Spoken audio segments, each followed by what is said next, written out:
Trinity Sports Medicine and Dr. Michael Scarpone are now offering 2 new preventative programs for both head injury and ACL injury. For our head injury program, get a baseline evaluation of cognitive functioning, allowing quick and accurate diagnosis with our nationally recognized IMPACT training system. Our ACL reduction and strengthening programs are geared to help educate and reduce likelihood of an ACL injury. Call 740-266-3866 for your concussion screening or an individualized ACL prevention program with Dr. Scarpone and staff. All right, welcome to week 2 of the Star Sportscast, brought to you by Damon's Grill and Sports Bar. We're here in beautiful downtown Damon's talking about high school football week 2, and we're going to discuss 9 games going on starting tomorrow evening. And let's start at Harding Stadium. I'm here with Fred Younce, Brent Sebusti, Mike Matheson, the Whit Daily Times Herald Star Sports staff. Let's talk, Red, go back to Death Valley, Harding Stadium. Steubenville Big Red takes on Akron Buckle. Buckle has not been to Harding since 2009 season. No, 2008 season. They missed the last 2 years because Big Red was playing in those rally things. Fredo, what do you think? Well, coming into this game, obviously Big Red looked very impressive against a Morgantown team that a lot of people think is going to be very good this year. They're going to get their first test of speed this week, though, because last week I don't think Morgantown had the same type of speed that Big Red has. So now we're going to get to see what Big Red will do against a team that has comparable speed, because Buckle might not be the best team on Big Red's schedule, but they're a very athletic team, and so it's going to be fun to watch. What do you think? Well, Fred spoke of the athletes, and for any high school football fan, this is really what you want to see a matchup like this, because we've already discussed Najee Murray, who's an Ohio State commit. Well, Buckle also has 2 kids going to Division I who play receiver and cornerback themselves. One of them happens to be Michigan, so we get that Michigan-Ohio State matchup a little early, but it's still fun, and I know Najee's itching for it on top of it after speaking with him. But what I really enjoyed watching Big Red last week is that defense was just nasty, gentlemen. I mean nasty. And let's see if they can do it again this week, because they looked really good. Yeah, the Morgantown quarterback won't see that all year. No. Boy had the big old glassy eye. I think he wanted out of the game at one point. Quickly, Coach, I'm hurt. Game 2, Wheeling Central to Edison. Obviously, Edison had issues last week stopping Oak Glen on the run, and the rumor has it Wheeling Central likes to run, and they're really good at it. So, Sobo, what do you think? Well, I'll give Edison some credit to start this out. The offense, they'll be able to score. The concerns are definitely on the defensive end. Something we've discussed is the alignment a little bit. Doesn't match up particularly well in this case because they run the 3-man front, the Wildcats. So we'll see how Wheeling Central does with their shifting offense all the time. Oh, yeah, exactly. They're going to have to figure out how to stop Wheeling Central's running game. Obviously, Oak Glen pretty much had their way offensively with the running game. Coach McKenzie said to me that they were having some issues reading some keys. Well, if they had those issues last week against Oak Glen, they're going to have double those issues with Wheeling Central and the type of offense that they run. So they're going to have to make those adjustments on defense. But like Brent said, offensively, this is a team that can score points. So if they can figure out these defensive issues and the trouble they had stopping the run, they could be a very dangerous team. And Wheeling Central runs that spin series, and they're really good at it. All misdirection, all day long. Really good at it. Game 3, back to Kettlewell Stadium, where Indian Creek put 55 on the board against Ware High. Well, they bring in the Leslie Cadets. First time they're meeting. The only time they're meeting them this year is this is a 1-year contract, because week 2 next year, Indian Creek gets East Liverpool. And it's going to be an interesting game because obviously Creek did a lot of good things last week. Some things weren't always so good. The passing game was a little bit suspect at times. And Lindsay comes in with some really good athletes. They're coming out. Both are 1-0. What do you see? Well, the 55-7 score last week was somewhat misleading. We actually played strong in the trenches at the beginning of the game against Indian Creek, which was surprising because all of us thought that Indian Creek would dominate the trenches because of all the experience, all 5 starters returning. So we'll see how they combat that come this week, what type of adjustments they make as they go along. And that way, the offense will look even better, even after scoring 55 points. Yeah, exactly. I wasn't hugely surprised by the outcome of that game with Weir. But the way they did it was what shocked me. Indian Creek has huge big play ability. They hit the 71-yard touchdown run, a 72-yard kickoff return, and a 62-yard punt return. And actually, Alex Young, who returned the punt for the touchdown, actually had another chance at one where he barely got tripped up for I think it was a 20-some yard return. But I mean, he was off to the races. This is a team. Kicker. Yeah, By the kicker. by the kicker. But this is a team with a very experienced offensive line that we feel is going to be able to dominate some teams up front. And with that explosiveness now added to the mix, in my eyes, they look even more dangerous going forward.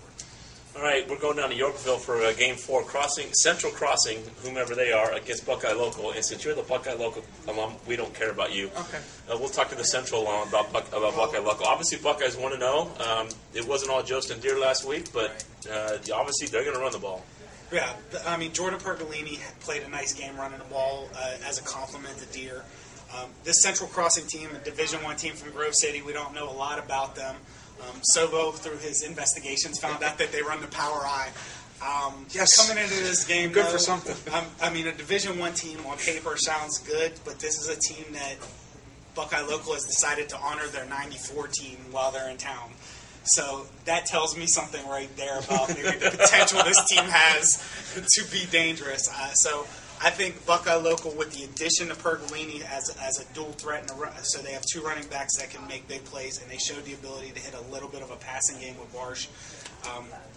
They're looking good to me right now going on this week. You got 5 seconds.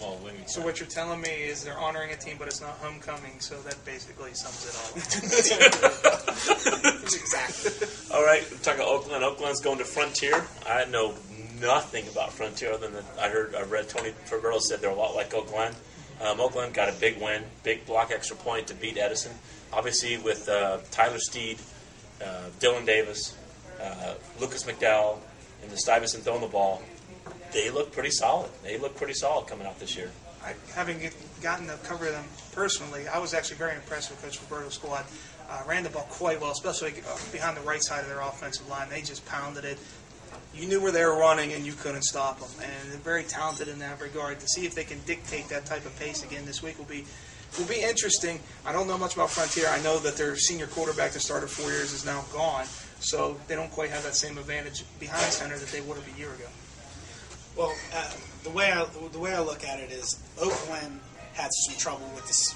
They gave up some points to Edison, even though they won the game in that spread offense. And Frontier is the same type of team Oakland is. I like Oakland's power up front. I love the power they have in the backfield. And I mean, I just don't think Frontier is going to be able to match up with the horses that Oakland has coming into this game. All right, let's go to Toronto, where both teams are 0-1. Toronto hosts Bridgeport, but both teams are 0-1 in a completely different fashion. Toronto lost a 16-8 game to rival Wellsville, and Bridgeport got pasted by Zanesville Rosecrans 44-8. So, and since we all took Toronto last week, and we all, I mean, this is kind of, you don't want to go 0-2, and this is big for Meek and the Red Knights. Yeah, I honestly believe I was slightly disappointed in what happened with Toronto. I thought that they would be able to beat Wellsville. That I thought they matched up well with Wellsville, but I honestly believe with the way Coach Meek coaches, the way he can change a mindset of a team like what he did last year, and I don't think Bridgeport is obviously anywhere near the team they've been the last 2 years. I think Toronto's going to put together their offense. I think they showed that their defense is actually pretty good. They gave up 2 early touchdowns and turned it around and shut Wellsville down the rest of the game. So, I mean, Toronto. I'm not jumping off the Toronto bandwagon yet. I still like them to have a really good season. No, but I still like them to have a really good season, and I think this could be a turnaround game for them. You jump off any bandwagon, we're calling 911 quickly. All right, he's wordy, so can you make it short? I'm trying on my end here, but apparently I'm not the talented one. I don't know what's going on here. But in my case, to me, this is a mental toughness game. We'll see who can bounce back after both teams are probably expecting more to begin the year. They both have talent. They both have kids that have been in this situation before, so we'll see how they bounce back. All right, last Friday night game before we talk about the couple Saturday games and before we bring in Pam. Brooke is St. C. Brooke is 0-1, lost a road game to Parkersburg. Pretty much was never in it, according, St. C had a 34-15 lead to Columbiana Crestview and hung on to win 40-37. So it looks like St. C might be a little defensive issues going on. What do you think? Well, the biggest deal to me, looking at the Brooke last week, is they actually held up against the run better than I expected. But Parkersburg was very efficient throwing the ball. And I mean, he completed 60-70% of his passes for big touchdown passes, which is surprising because Brooke has a very experienced secondary. So when you go against St. Clairsville, all St. Clairsville does is throw the ball. And little Kinnick looked really good sitting back there in the pocket and picking apart the opposing defense. So this might not be the best matchup for Brooke coming into week 2. I won't be wordy. Expect a lot of points. If you like people to score, go watch this game. All right, before we talk about the 2 Saturday night games at Harrison and at Madonna, we're going to bring in Pam from Damon's, and she's going to discuss, give us a little information what's going on this weekend here at Damon's. Pam, how are you? I am good. What's going on? Don't forget, college football starts this weekend, so be sure to stop in at Damon's Grill and Sports Bar for great food game day and every day. Thanks, Pam. You're Thanks, welcome. Pam. Take care. And you thought she was nervous, you know. Okay, I'll give you Akron at 50, and Ohio State will still wins by 20. Anyway, Start Braxton Miller. all right, Saturday afternoon we're going to Caddis, and you're going to Caddis. We're 0-1. Weird goes to 0-1. Harrison Central. Both got thumped pretty much, 55-7, 40-18. Both like to run the ball. Passing game's a little suspect because we know Kropka loves to run it. And since you're going there, we're going to start with him. Okay. Actually, I think this could be a really fun game to watch. Obviously, last year, Andy Marshall had a big game against them. Yeah. Martise Hython for Harrison Central coming off 172 yards last week. We're going to see a lot of rushing yards. We're going to see a very hard-nosed physical football game. It's going to be a fun one to watch. And the nice added aspect to it that we've discussed, and not this game, but the next one as well, is you're going to have 2 very young and inexperienced quarterbacks that have some talent with Larchett Weir and Miser at Harrison Central. So we'll see how their development goes from week 1 to week 2 and how the team becomes better because they're getting better and more experienced. Yeah, it's going to be, although with as much as both teams run the ball, I wouldn't blink. That game might get over real fast. Catholic, now the big one, the 2 Catholic schools get together Saturday night at Jimmy Carey. You're not talking since that's his alum, since he's a Central alum. Go blue. Well, they're both blue, so congratulations. That's what we say, though. Oh, okay, sorry. We? Yes. Notice the color of the shirt, Yeah. by the way. Help me. Catholic Central visits Word Madonna. They played the last 2 years. Madonna pretty much owned Central for 2 seasons. This one became really interesting really quickly because both have new coaches, both have new offensive philosophies, both have new defensive philosophies, both like to flip the ball all over the place, especially Central. And after Central's coming off that 35-13 victory over Tuskegee, Madonna's coming off that 37-12 victory over Valley. Both had 2 really good sophomore quarterback, the Young Guns, and Ross Comas for the Blue Dons and Brenton Colabella for Central. This could be as good as advertised. This could be a really solid football game with a ton of throwing distance, could be pitching all over the place. Sobo, what do you think? I think the biggest difference is which defense can bow up and make a stop. I mean, maybe 1 stop, maybe 2. We'll see because Central showed a little bit of that backbone in the last game, as we discussed earlier off camera. But Madonna's always been very good defensively, so we'll see which team can actually become tougher on the defensive end, and that's pretty much what's going to dictate, I think, the final score. Okay, can you be neutral when you're talking about I this? can definitely be neutral because Okay. I actually really like Madonna and I actually really like Ross Combs at quarterback. So it's something I'm really looking forward to watch. I think this is a big questions answered game for both teams. Both teams opened up with I don't want to mean to be mean to their opponents, but less than talented opponents. Okay. This is a game that both teams. Somebody's going to come out. Wordsmith. Yeah, wordsmith. No, but what I'm saying that this is both of these teams. Whoever wins or whoever can put it together is going to go a long way in saying, "Hey, we're here. We're going to make a little run this year. We're going to have a really good season." And the other one's going to have to look and say, "We need to make some adjustments." I'd get to Jimmy Carey early because I think this just could be a good old-fashioned knockdown, drag-out shootout. Well, for Valley fans who are so used to 3 yards in a cloud of dust, You ain't running getting- back right, running back left, running back up the middle, go to this game and enjoy it. Welcome to the 21st century. Yeah, exactly.